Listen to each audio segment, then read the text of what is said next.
Today's story is not a very ordinary story. In fact, in today's video, you're going to see a very famous interview. And once you see it, trust me, you'll be shocked. But before we begin, if true crime stories intrigues your interest, then I highly suggest you subscribe to my YouTube channel. That's all I do. And if you do subscribe, you can expect a brand new video every week. But with all that being said, let's begin.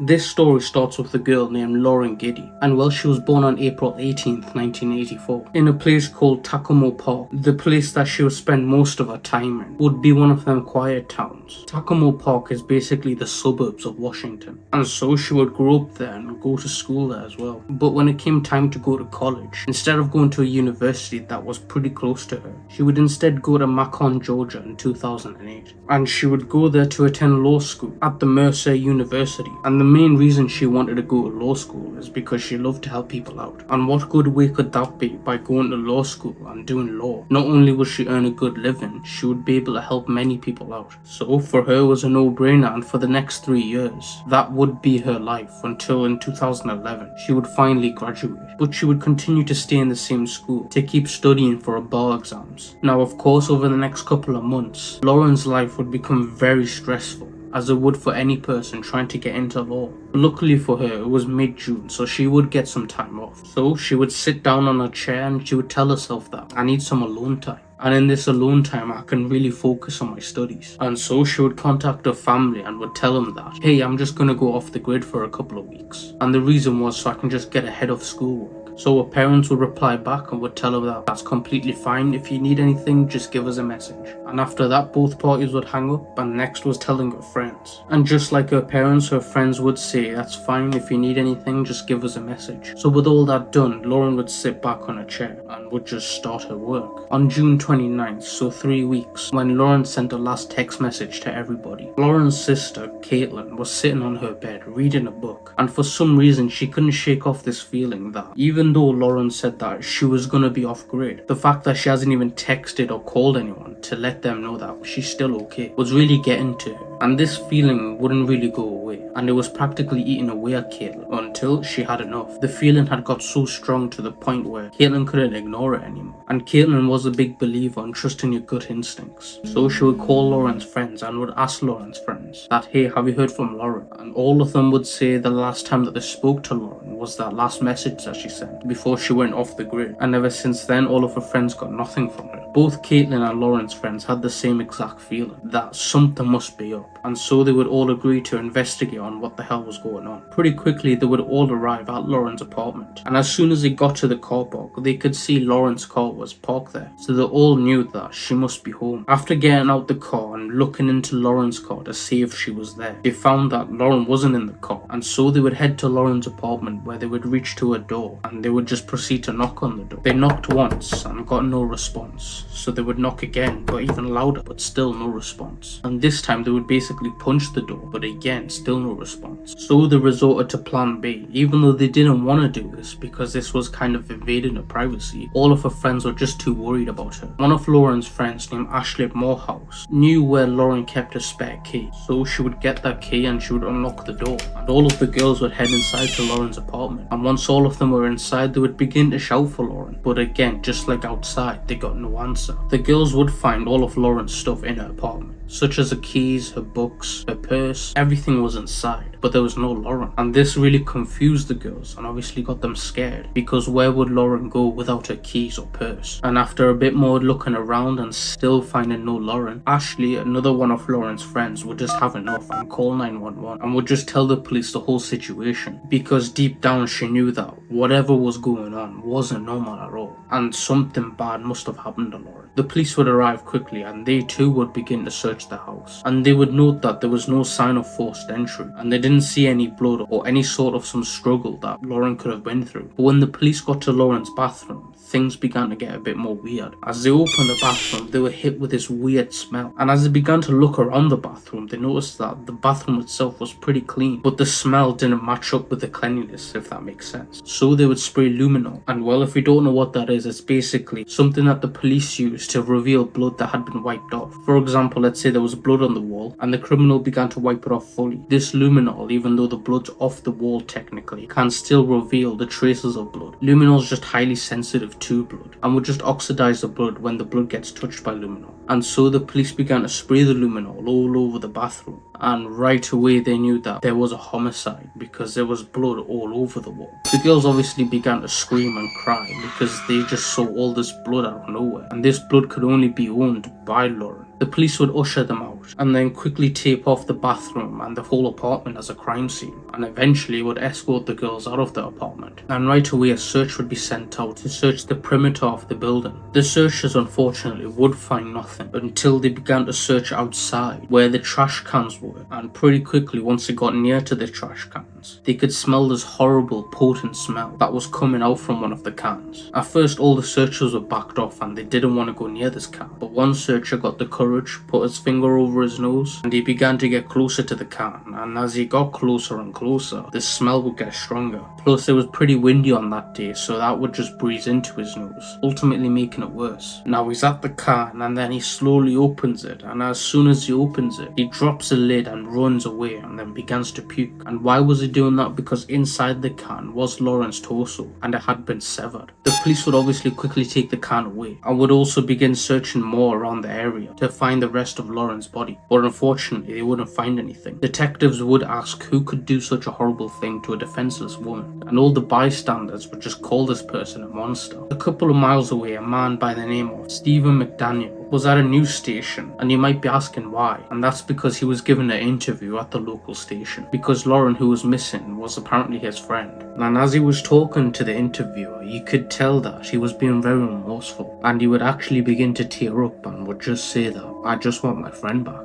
And the interview would go normal until the news came out about Lauren's torso that was found. And Stephen, who's still being interviewed, and just like I said before, he was very disheartened by the fact that his friend is missing. And so once this report came out, the reporter that was interviewing Stephen would get the news about the torso, and then straight away the reporter would tell Stephen what they heard. And you might think that he might be a bit saddened, but also kind of relieved that they found her in a sense. But with also that relief he would be disheartened. But instead of that, his demeanor would actually change from a very concerned look to a guilty look. And he would tell the reporter, when the reporter told him the news, that "I think I need to sit down." And he would say it in such a weird way, and the reporter would instantly become suspicious on this behavior, and the reporter would report it to the police. I was living there? Yeah, Lauren was my neighbor. We're just trying to find out where she is at this point. I mean, no one has seen her since Saturday. I mean, the last time anyone heard from her was an email that she sent out, and no one's heard from her since. Did you see her hang out with anyone at the time, anything like that? I mean, no one has seen her since Saturday. I haven't seen anything. I mean, I've always heard noise outside, but it's just people walking by pretty much. And she just recently graduated from Mercer? Yeah, she and I we were both JD students. We graduated back in May. What kind of person was she? I mean, what did you see her? I mean, she's as nice as can be. I mean, very personable, very much a people person. Do you know any enemies she might have had, somebody that might want to hurt her? No, we don't know where she is. I mean, the only thing we can think is that maybe she went out running and someone snatched her. Because we went over. One of her friends had a key. We went inside and tried to see if there was anything amiss, but I mean, she had a door jamb that was sitting right by it, so there was no sign that anyone broke in. I mean, the door was locked when everyone got here. I mean, we just don't know where she is.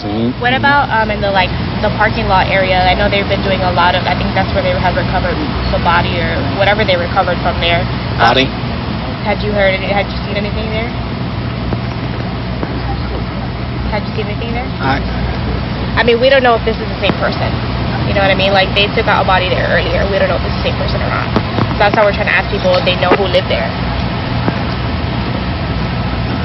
Are you okay, sir?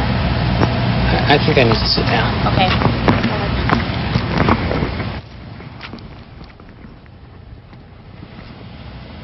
After that, the police would go to Stephen and would ask him a couple of questions. And instead of retaliating, Stephen would voluntarily allow the police to search his apartment, because in his words he said he has nothing to hide. And of course the police would accept this and would begin to search his apartment. And pretty quickly they would find a master key for each apartment complex. And once they found that, they would walk up to him and show it to him, and obviously would ask him, why do you have this? Which then he would admit by saying, yeah, I'm not gonna lie, I had broken into 2 neighboring apartments and stole that one thing from them. So now the police are really suspicious of him, because who would have a master key? And so they told him to sit down as they began to search his apartment even more thoroughly. And pretty quickly they found a saw along with flash drives and a pair of underwear. And what those flash drives would contain was CP. Along with the saw that they found, next to it was a bloody sheet. So straight away Stephen would be arrested, and everything that the police found would be taken away to do a DNA test on him. And when the DNA came back, the blood on the sheet would actually belong to Lauren. So Stephen would be charged of the murder of Lauren and also possession of CP. But now you know who killed Lauren, it's time for you to know why he did it. And we'll start this off by telling you about Stephen. He was born on September 9th, 1985, and he would grow up near Atlanta, Georgia. During his time growing up, he would be known as a smart, weird kid, and unfortunately he would get bullied for that, but that didn't stop him from graduating. And also he would start a degree in law, and he would choose to go to the Mercer University, the same one that Lauren was going to. And by 2011, both 25-year-old Stephen and 27-year-old Lauren lived in the same apartment complex, which was also a short distance from the school campus. And at first Stephen did not like the whole university lifestyle, and in fact he was planning to move back into his parents' house, as his lease for his apartment was coming to an end. But one thing that really annoyed Stephen was women, and you see the main fact was Stephen didn't have much luck when it came to women. He would try multiple times in his young life to try to find the perfect woman, and he would hop onto many different dating websites, but nothing would go. But he would land a few, and when he went on those dates with those few women, all the women would say that they didn't enjoy his company, which kind of fueled his resentment to women. And it doesn't help, during his university time he would become obsessed with Lauren, and he would actually gain the courage to ask her out, but unfortunately she would politely decline. And unfortunately this would be one of the main reasons why he acted out his heinous crime. And when he got arrested, the police would also find out about his social media, and on his social media he would post horrible things about women and how he desires to torture them. Now moving back to where Stephen actually got arrested and had basically been exposed of the murder, he would obviously be taken into custody and would be interrogated, and after a while of getting scorched by the interrogator he would confess everything. And in 2014 he would plead guilty to murdering Lauren. He would admit breaking into her apartment using that exact stolen master key and would unfortunately strangle her to death. He would then dismember her body in the bathtub with that saw. Stephen will ultimately get a life sentence in prison, and since then he's tried to appeal his conviction multiple times, making allegations on ineffective counselling and the theft of the defense trial preparations, but everything that he would say would go unheard, and he's still in prison till this day, and he will be eligible for parole in 2041.